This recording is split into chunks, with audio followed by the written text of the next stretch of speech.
Welcome to the Politicrat. I'm Omar Moore. It is Tuesday, August the 18th, 2020. My brother George was selfless. He always made sacrifices for his family, friends, and even complete strangers. George had a giving spirit, a spirit that has shown up on streets around our nation and around the world.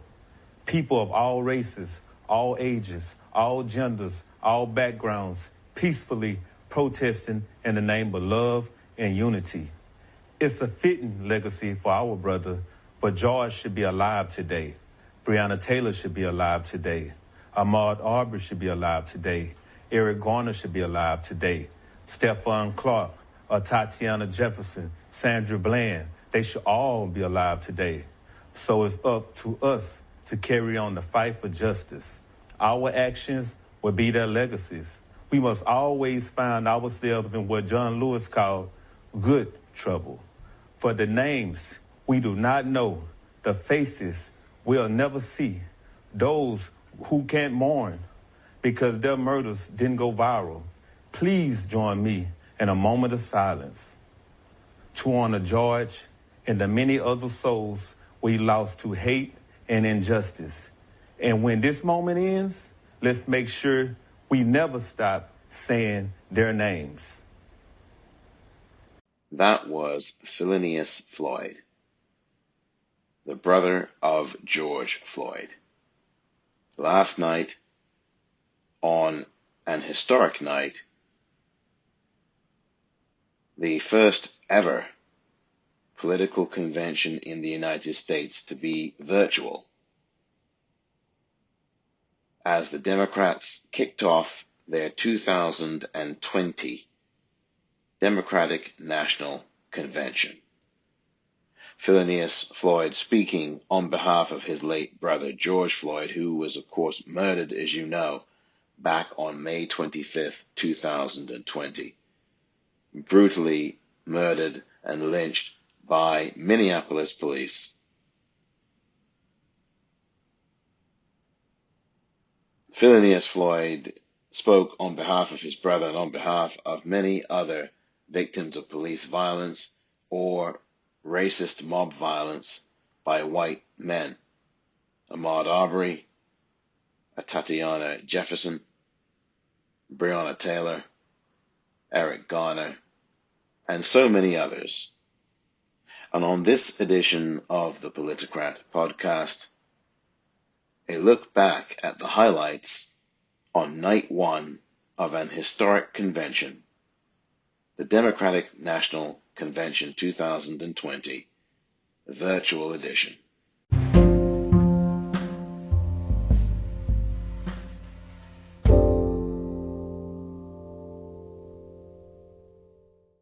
Welcome back. It was quite a night on Monday night, the first ever virtual convention in the history of the United States. And for the most part, I thought it was very good indeed, excellent in many respects. There were a few glitches as to be expected, but for the most part, it went very, very well indeed for the Democrats on night number one. The highlighted speeches of the night for me were the final two speeches of the night. A progressive who bridged the gap and showed that he is the genuine leader that he has always been, and a leader who really does not want any more of the spotlight in the former First Lady, Michelle Obama. But first, Bernie Sanders, who of course finished runner-up in the Democratic primaries to Joe Biden after a hard-fought race, gave, I think, a very good speech in the time he got to speak just before the First Lady came on to speak herself. Senator Bernie Sanders spoke for roughly 10 minutes, and I'm going to play you a couple of clips from his speech. The first clip is roughly 2 minutes or so, and the second clip is about three minutes and change.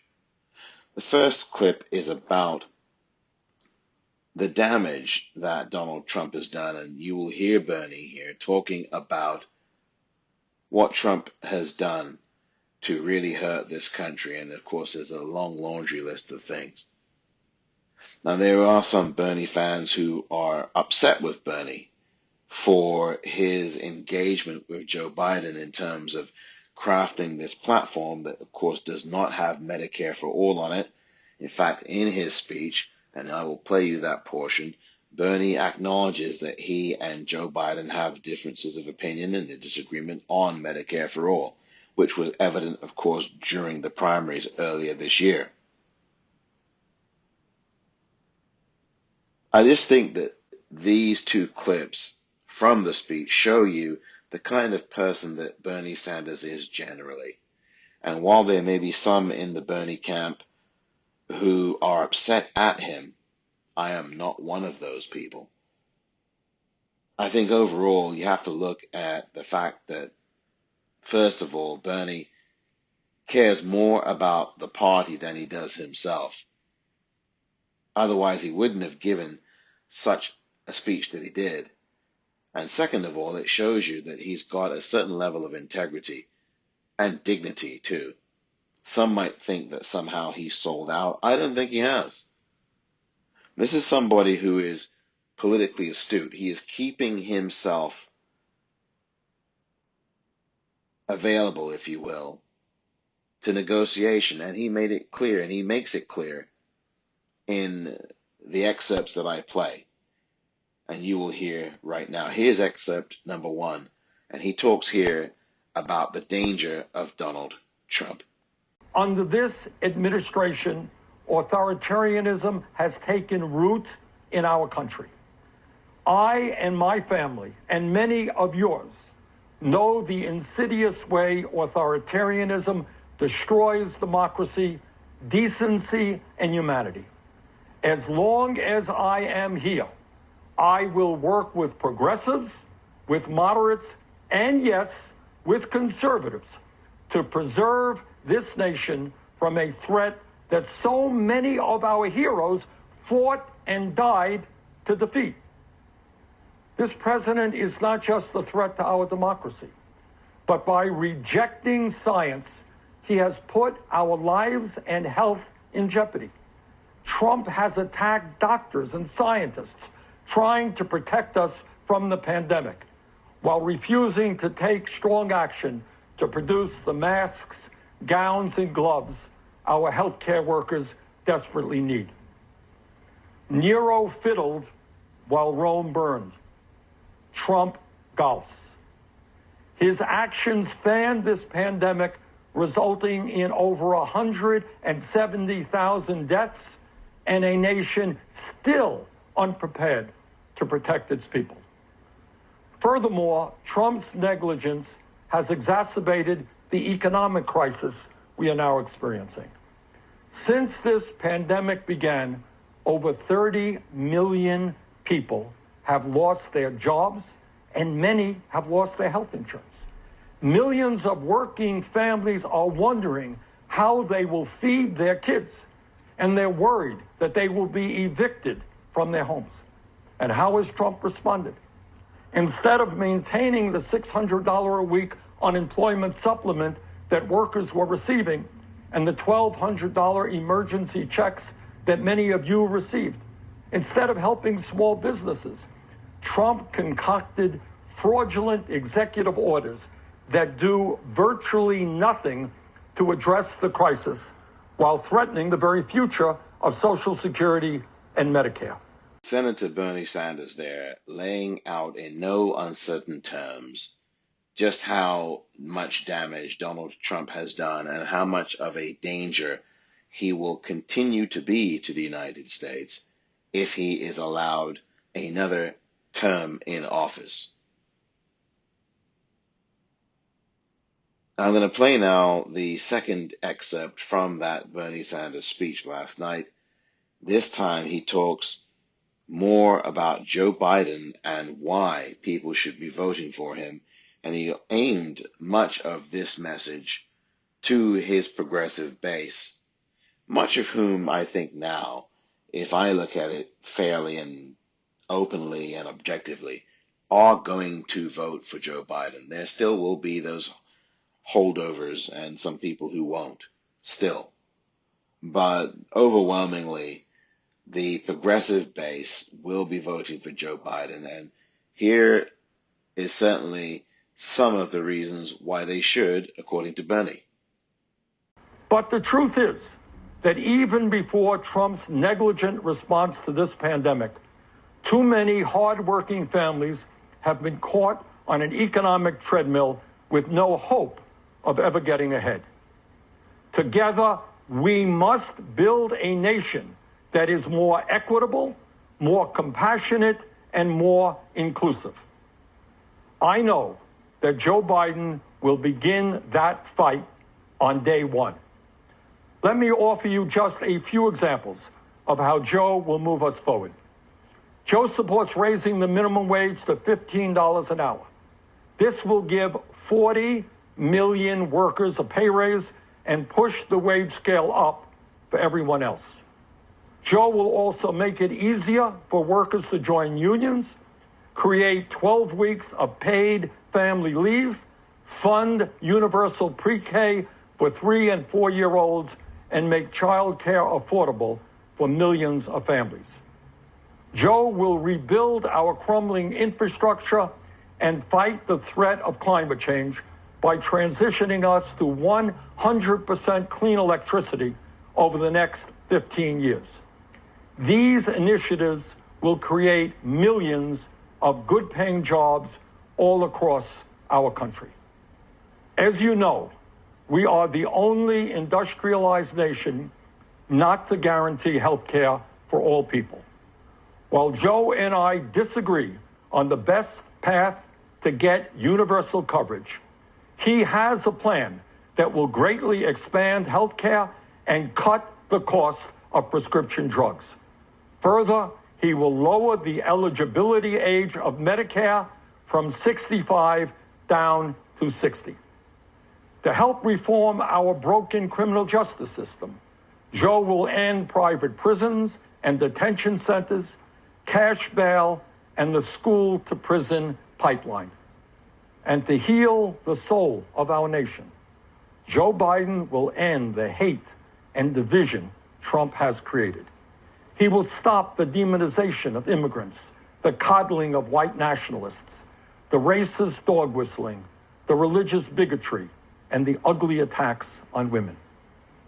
My friends, I say to you, to everyone who supported other candidates in the primary, and to those who may have voted for Donald Trump in the last election, the future of our democracy is at stake. The future of our economy is at stake. The future of our planet is at stake. We must come together, defeat Donald Trump, and elect Joe Biden and Kamala Harris as our next president and vice president. My friends, the price of failure is just too great to imagine. Thank you. So Bernie Sanders there talking about Joe Biden, and there are some progressives who are unhappy with Bernie Sanders still, and I think that you're never going to get everybody on board when something like this happens. I mean, obviously people are upset and disappointed, some still disappointed numerous months later. But this is the dirty business of politics, and Bernie Sanders, I think, is taking the high road and also offering his support and doing it very forcefully for somebody who was the runner-up and had the lead at one point before everything went south for numerous reasons that I don't even want to get into here. That would take me maybe an hour to really get into. Bernie Sanders decided to play the good soldier and back Joe Biden. But of course, over the last few months, both of these candidates have been having their staffs come together and try to straighten out the Democratic platform and come to some kind of consensus about what that was going to be. And so there was lots of negotiations that were continuing up until this convention. And one of the most disappointing things, I think, from a progressive point of view, was that there was no Medicare for all on that platform. That is not an official party plank of this Democratic National Convention platform for 2020. And I think that is absolutely nuts. You have 172,000 people dead in the United States from coronavirus. You have lots more who are sick. And to not have Medicare for all in a situation like that in a pandemic is downright blasphemous if we have it absolutely right. So that was profoundly disappointing. That's more disappointing to me than anything that Bernie said or didn't say tonight, or rather I should say that didn't say last night at the Democratic National Convention. I think that his speech was very good. I thought it was really finely balanced. It appealed to the progressives, and it was a message to the progressives in the party that the achievements of the party have been very commendable and very good, and we're continuing to move in the progressive direction. He cited Cori Bush and Jamal Bowman and numerous others who have absolutely, with their victories and people who are soon to be in Congress, these are really good victories for the progressive movement. And certainly, as he pointed out, as he cited actually, not with the names, but certainly with moving the country in a more progressive direction. A lot of the things that Bernie was talking about 4 or 5 years ago were being laughed out of the debate building back then. And now they are accepted as part of the mainstream, and most of the country is voting for them. Look at the Medicaid extension, the Medicaid amendment extension that passed in Missouri earlier this month. In Missouri, in the heart of the Midwest, at the heartbeat of the Republican stranglehold. Missouri has long been a Republican stranglehold, and yet most of Missouri, I think it's 52%, 53%, voted for the Medicaid amendment expansion, Medicaid expansion amendment. So this is what Bernie was talking about. And for those progressives who are still upset with Bernie, this is a marathon, not a sprint. And while we would, as progressives, like to have things now, yesterday, last year, and quite frankly should have had those things yesterday, last year, last decade, or beyond that, change never happens overnight. And as I've said before, and the strategy must be to continue to push Joe Biden. The strategy must be to vote for him, because sitting on the sidelines or writing in a candidate or voting for a Libertarian or a Green Party person is idiotic. And if you didn't learn that 4 years ago, you'll never learn it. Vote for Joe Biden and continue to push him as you do. In the lead up to this election, push him. Say that these are the issues you want movement on. And I may vote for you, and while I vote for you, I want to continue to press you. And when you get in, I am going to be a constant presence. I'm going to demand from you this, and that. And if you don't deliver in any appreciable way, I'm going to talk about a primary situation for you, Mr. President. And I'm going to get a coalition together. I mean, this is the kind of thing that progressives are going to have to do. We can sit here and be upset at Joe Biden all day and all night long, and all year long. But none of that is going to change, as I've said before, the fact that Joe Biden is going to be the Democratic nominee and is going to be the President of the United States, as far as I'm concerned. He will win. It's just a question of by how much of a margin. And I think it's going to be a substantial margin, because I think voters are going to come out en masse. But we've got to keep pushing, and we can be strategic. We can still push him and vote for him. That's not sacrilegious. I mean, I know some progressives will think it is, but it really is not sacrilegious. It's strategy. You vote him in and you keep challenging him once he's there. You challenge him now, you vote him in, and you continue to challenge him, and then you say, hey, look, if you don't do this, you're going to get primaried. And we're going to build a coalition, or we have a coalition ready to challenge you. This is how it has to be strategized. That's how it has to be gamed out.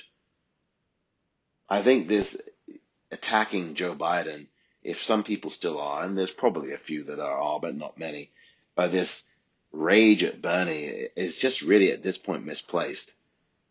Because this is what happened 4 years ago. There are people in the Bernie camp, some of them were upset at Bernie. And I just think some of the individuals who take this tact are not strategizing at all for the next move on the chessboard.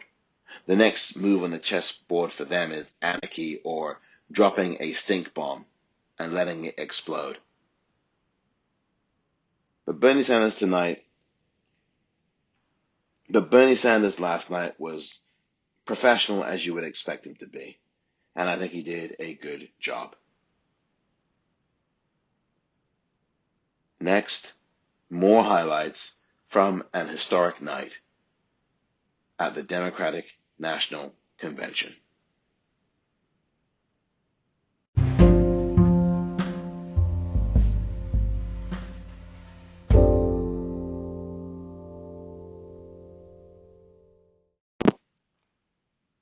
Welcome back. Welcome back. I think overall this convention, night number one last night, was a good night. As I said, I think it was a very good night. And the theme was very clear on night number one, and that was We the People. We the People was the theme, and the diversity and inclusiveness of the people was the theme. And looking at the nation as a human family in America, looking at America as a collection of the human family, of the human spirit, of the diverse spirit and the diverse peoples of the nation, and a listening in to their stories, empathizing with their plights, their ups and downs, with the sorrows of the story by the young woman who spoke really strikingly about her father in Arizona. I mean, that was a moment that I won't forget from night number one. I'll play a little bit of that audio coming in off of a break next up. But that's one part I won't forget from night number one. Of course, Michelle Obama's speech, the First Lady.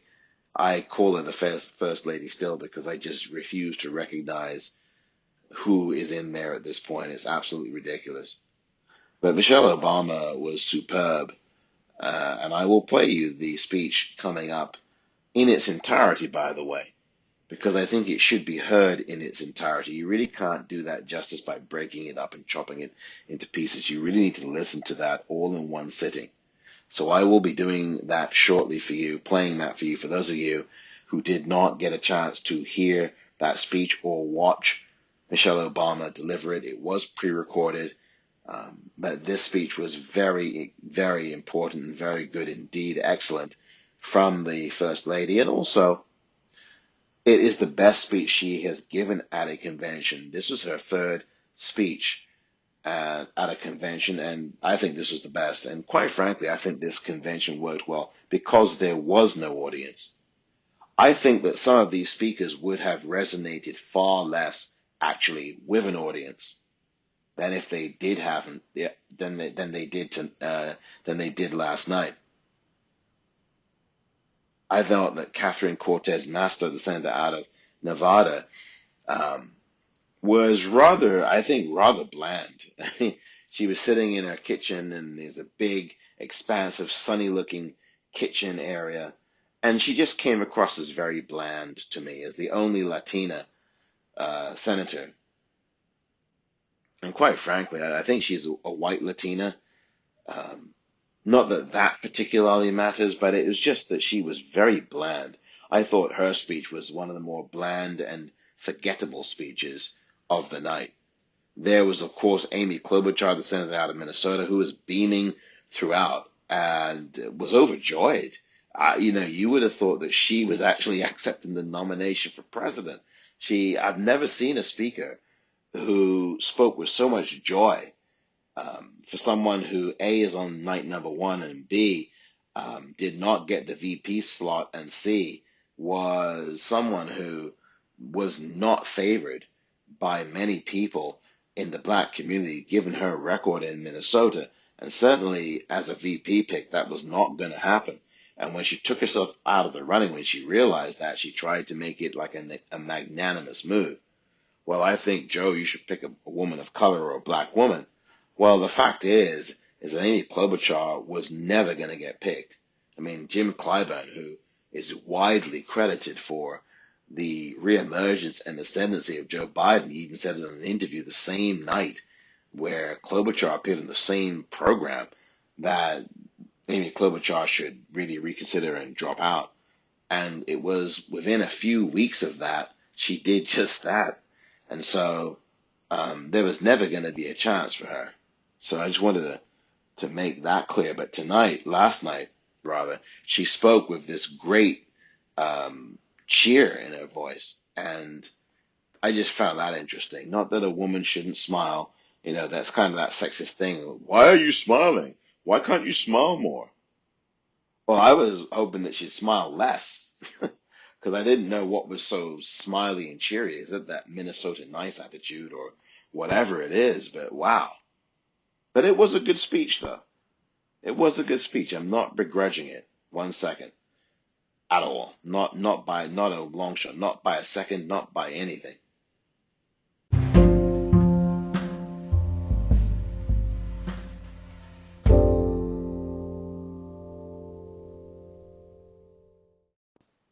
I'm one of the many who has lost a loved one to COVID. My dad, Mark Anthony Urquiza, should be here today, but he isn't. He had faith in Donald Trump. He voted for him, listened to him, believed him and his mouthpieces when they said that coronavirus was under control and going to disappear, that it was okay to end social distancing rules before it was safe, and that if you had no underlying health conditions, you'd probably be fine. So in late May, after the stay-at-home order was lifted in Arizona, my dad went to a karaoke bar with his friends. A few weeks later, he was put on a ventilator, and after 5 agonizing days, he died alone in the ICU with a nurse holding his hand. My dad was a healthy 65-year-old. His only pre-existing condition was trusting Donald Trump, and for that, he paid with his life. I am not alone. Once I told my story, a lot of people reached out to me to share theirs. They asked me to help them keep their communities safe, especially communities of color, which have been disproportionately affected. They asked me, a normal person, to help because Donald Trump won't. The coronavirus has made it clear that And there you go. That was Christina Iroquiza, who spoke last night at the Democratic National Convention on behalf of her late father, who passed away from coronavirus earlier this year. I mean, this was a really sad story and a very powerful one. And she had written an obituary in the Arizona Republic newspaper that condemned Donald Trump and blamed him for causing the death of her father. And she reiterated that actually in her speech. And I think it was a very powerful speech, and you heard just a glimpse of it there. That the only precondition that she said that her father had was believing in Donald Trump and relying on him. And, you know, sadly, there have been many people in this country who have died listening to Donald Trump. I mean, it literally is like Jim Jones all over again. The Kool-Aid cult. There's no question that this country has a cult. And some people call it Cult 45 because he's the 45th, and I get that. But however you name it, you can't deny that. There's so many people who have gone to their graves following Donald Trump, believing whatever he said.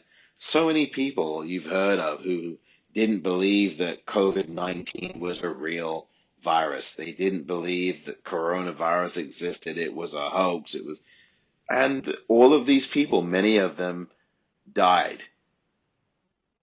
I mean, it was stunning ignorance. It was stunning ignorance. I mean, preachers, politicians like Herman Cain or someone he ran for office, died. No mask on, didn't wear a mask, and died, and didn't have to. And numbers of other people believing in Donald Trump dying. And it was just ridiculous. There was no reason. They believed him to their detriment.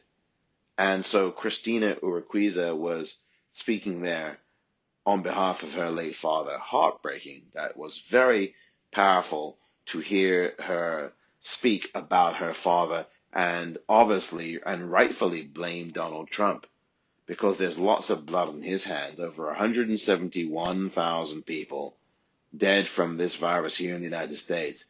And this is a guy that was worried about having more testing and didn't want to send out ventilators, hasn't to this day used the full force of the Defense Production Act, had states bidding against each other and against other countries. I mean, this was just horrendous. And now the post office situation. There's so many things individually that you can point to about Donald Trump that will lose him the election when taken in isolation, but we've got to go out and vote. And that's the most important thing. And I think the stories tonight, the stories last night galvanized, I think, a lot of people, and a lot of people on the Republican side who could identify with some of these very painful stories, as well as Democratic voters too. It was really the most effective part of the night beyond Michelle Obama's excellent, very fine speech. But the stuff with the Republicans talking did not work for me. John Kasich, not the kind of Republican I would be inviting. He stands against a lot of things that Democrats stand for. And so having him there was a very uncomfortable fit for me as far as the DNC are concerned. The DNC is a centrist organization to begin with. It is hardly progressive. I mean, just look at the speaker lineup. There's no Ilhan Omar, no Rashida Tlaib. Half a dozen black women over 4 nights is not very many black women at all. So, that's the thing. There's a lot of things that I think the Democratic Party need to improve on. And there were some speeches, for the most part, that landed very well, but the Republican one with John Kasich did not, even though it was on video. I think Meg Whitman was fine, short and sweet and brief, I think was the key. And Christine Todd Whitman, the former governor of New Jersey, also I thought was decent as a Republican. Both decent because they were brief and they didn't go into all this other stuff, and I thought they were okay. But John Kasich did not land well as far as I'm concerned, and they really should have either limited him to literally to about a minute, like AOC is going to get, or just scrap him altogether. I just did not think that he fit there very well. So I think, quite frankly, Joe Lieberman fit more with McCain's convention in 2008 than John Kasich fit into this convention this year. Just yesterday. So there you go with that. Again, I think the theme was We the People. The theme was a return to empathy and real values of humanity and recognizing and respecting the humanity of everybody and the diversity and inclusiveness of everybody. And I think the Democrats succeeded at that. If that was their theme for night number 1, they did an excellent job at conveying it. Up next, the full speech from First Lady Michelle Obama.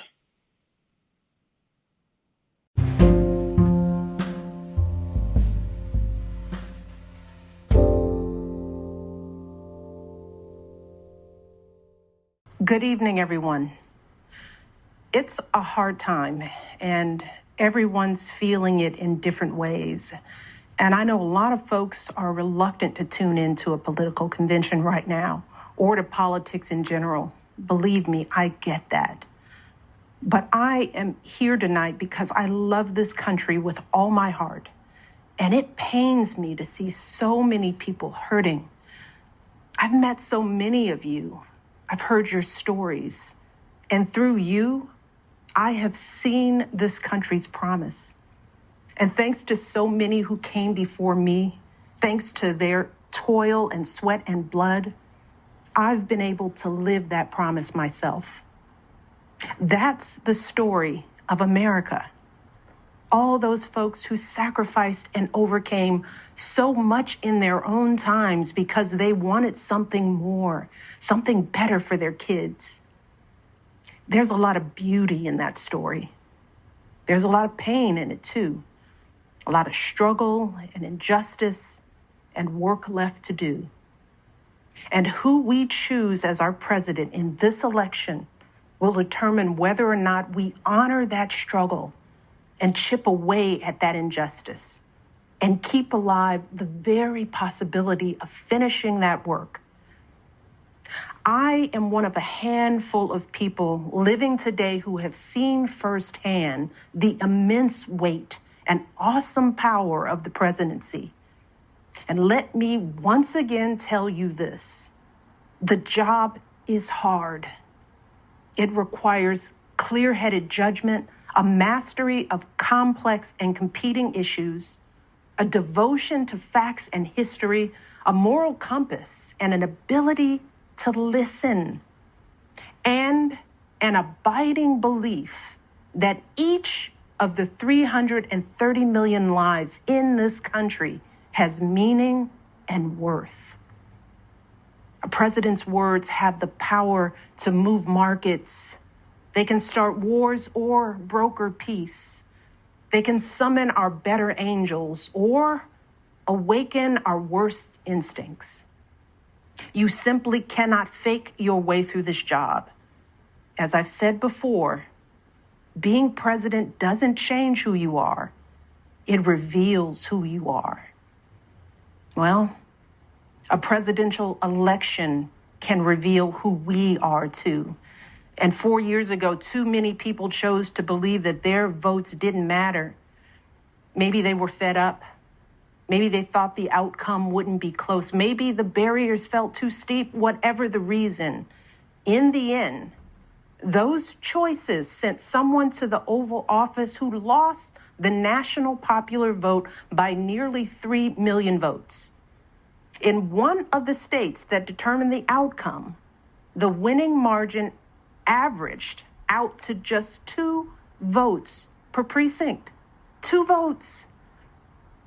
And we've all been living with the consequences. When my husband left office with Joe Biden at his side, we had a record-breaking stretch of job creation. We'd secured the right to health care for 20 million people.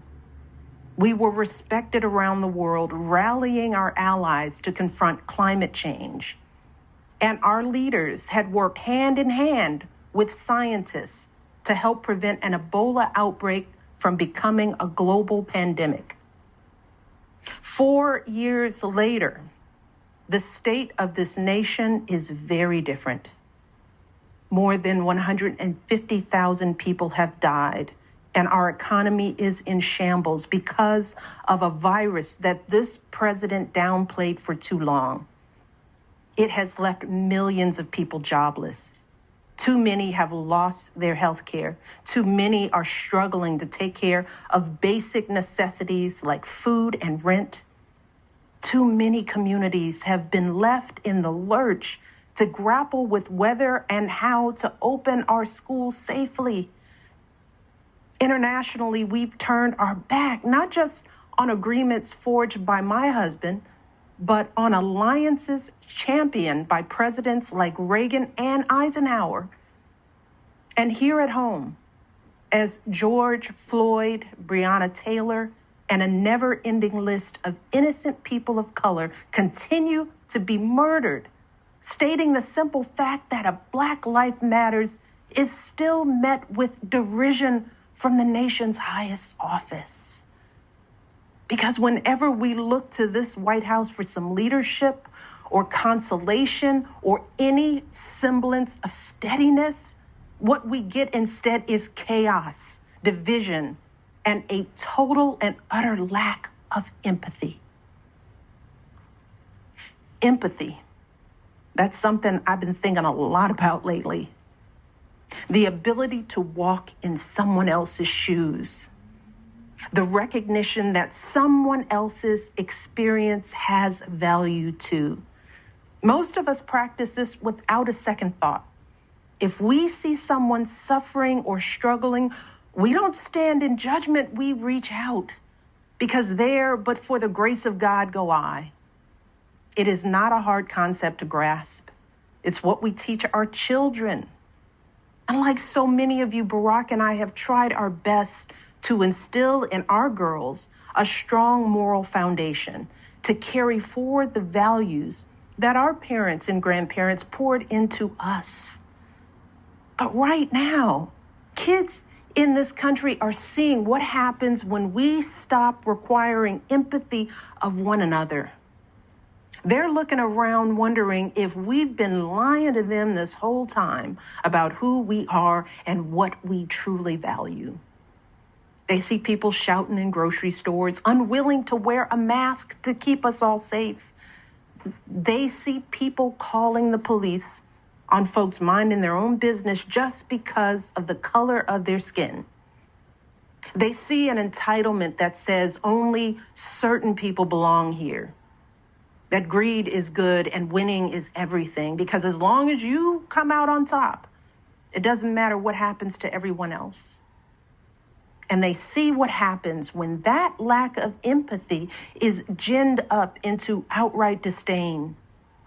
They see our leaders labeling fellow citizens enemies of the state while emboldening torch-bearing white supremacists. They watch in horror as children are torn from their families and thrown into cages, and pepper spray and rubber bullets are used on peaceful protesters for a photo op. Sadly, this is the America that is on display for the next generation. A nation that's underperforming not simply on matters of policy, but on matters of character. And that's not just disappointing, it's downright infuriating. Because I know the goodness and the grace that is out there in households and neighborhoods all across this nation. And I know that regardless of our race, age, religion, or politics, when we close out the noise and the fear and truly open our hearts, we know that what's going on in this country is just not right. This is not who we want to be. So what do we do now? What's our strategy? Over the past 4 years, a lot of people have asked me, when others are going so low, does going high still really work? My answer, going high is the only thing that works. Because when we go low, when we use those same tactics of degrading and dehumanizing others, we just become part of the ugly noise that's drowning out everything else. We degrade ourselves. We degrade the very causes for which we fight. But let's be clear. Going high does not mean putting on a smile and saying nice things when confronted by viciousness and cruelty.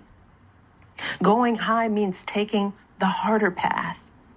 It means scraping and clawing our way to that mountaintop. Going high means standing fierce against hatred while remembering that we are one nation under God. And if we want to survive, we've got to find a way to live together and work together across our differences. And going high means unlocking the shackles of lies and mistrust with the only thing that can truly set us free, the cold, hard truth. So let me be as honest and clear as I possibly can.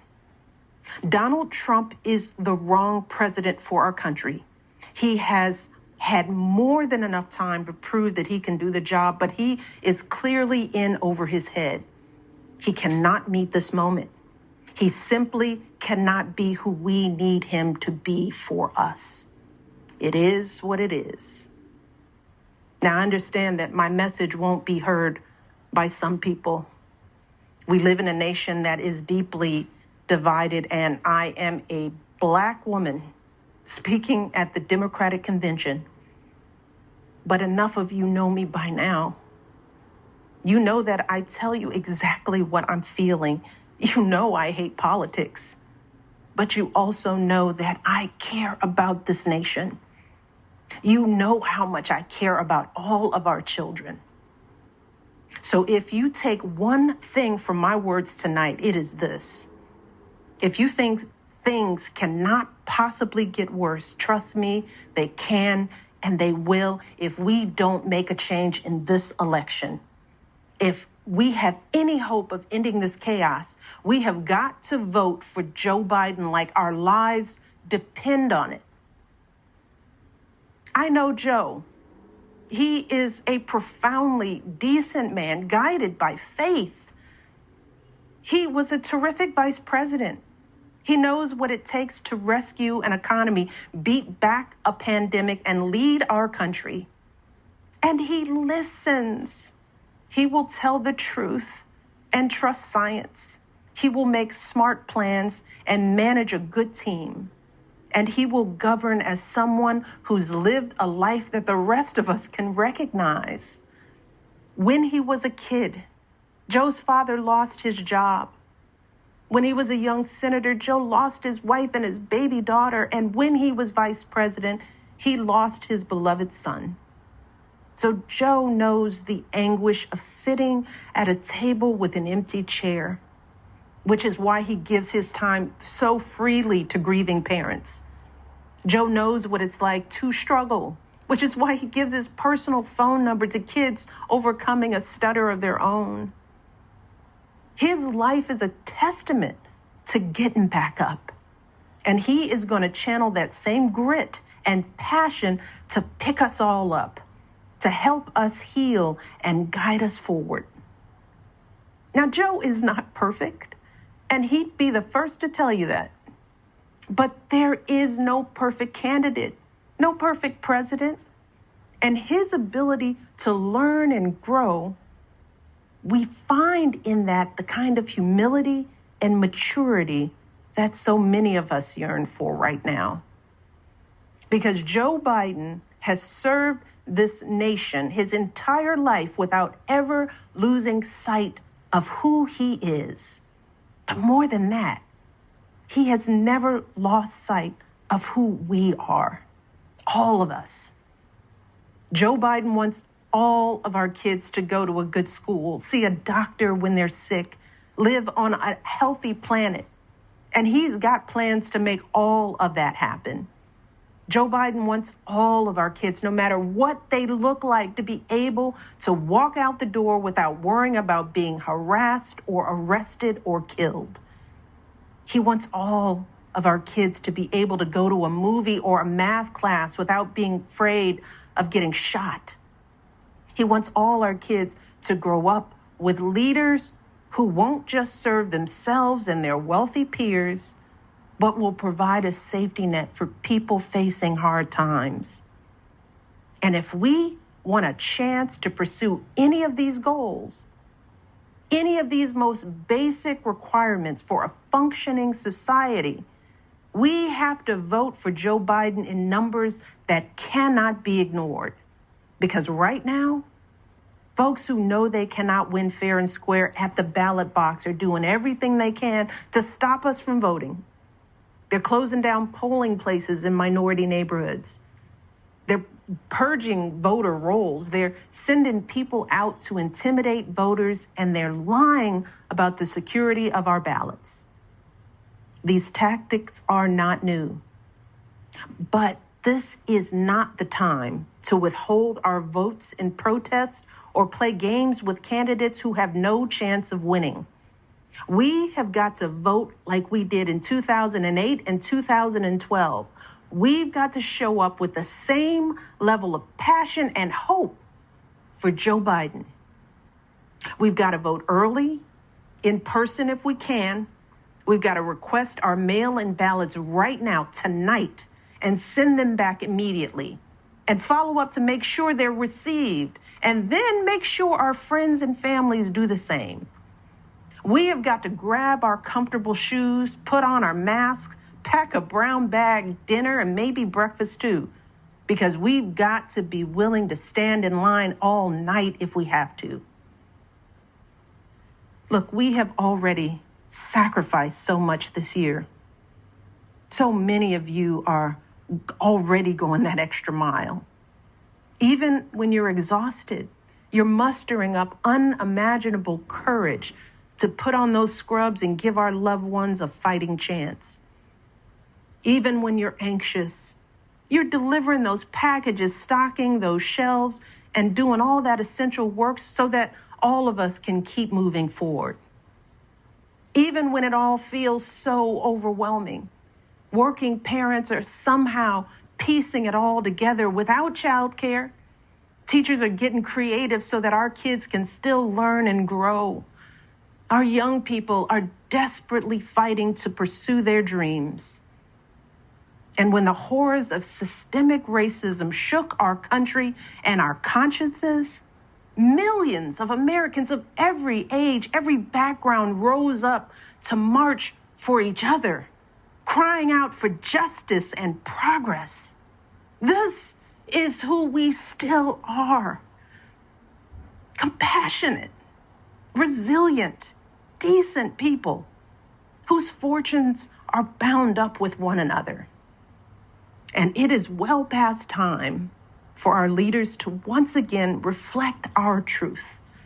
So, it is up to us to add our voices and our votes to the chorus of history, echoing heroes like John Lewis, who said, "When you see something that is not right, you must say something. You must do something." That is the truest form of empathy. Not just feeling, but doing. Not just for ourselves or our kids, but for everyone. For all our kids.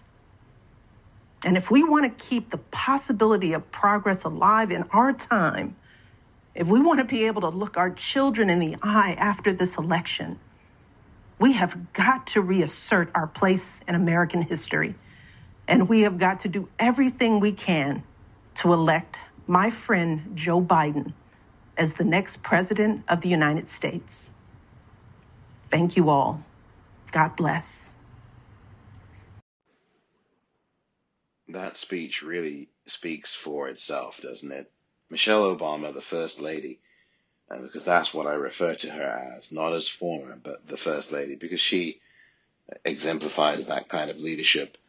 And that speech was one, I think, that should be used in a commercial for Joe Biden's campaign.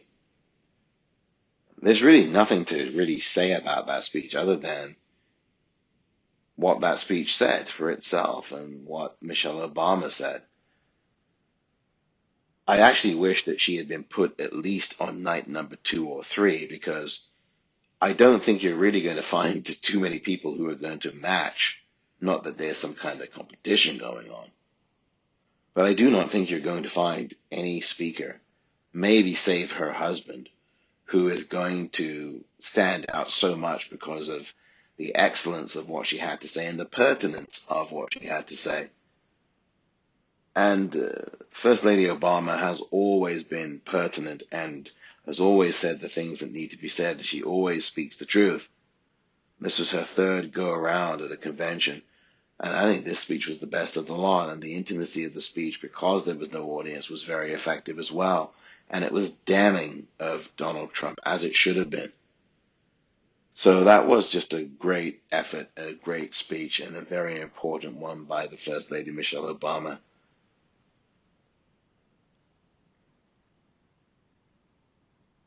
What a speech. I think that's going to do it here for this edition of The Politicrat. I hope you enjoyed listening to the speeches, the highlights, and also the analysis that I had on offer on this episode.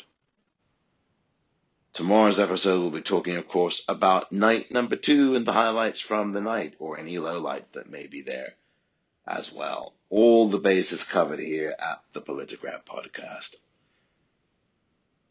Thank you very much for listening to this edition of the Politicrat. I'm Omar Moore.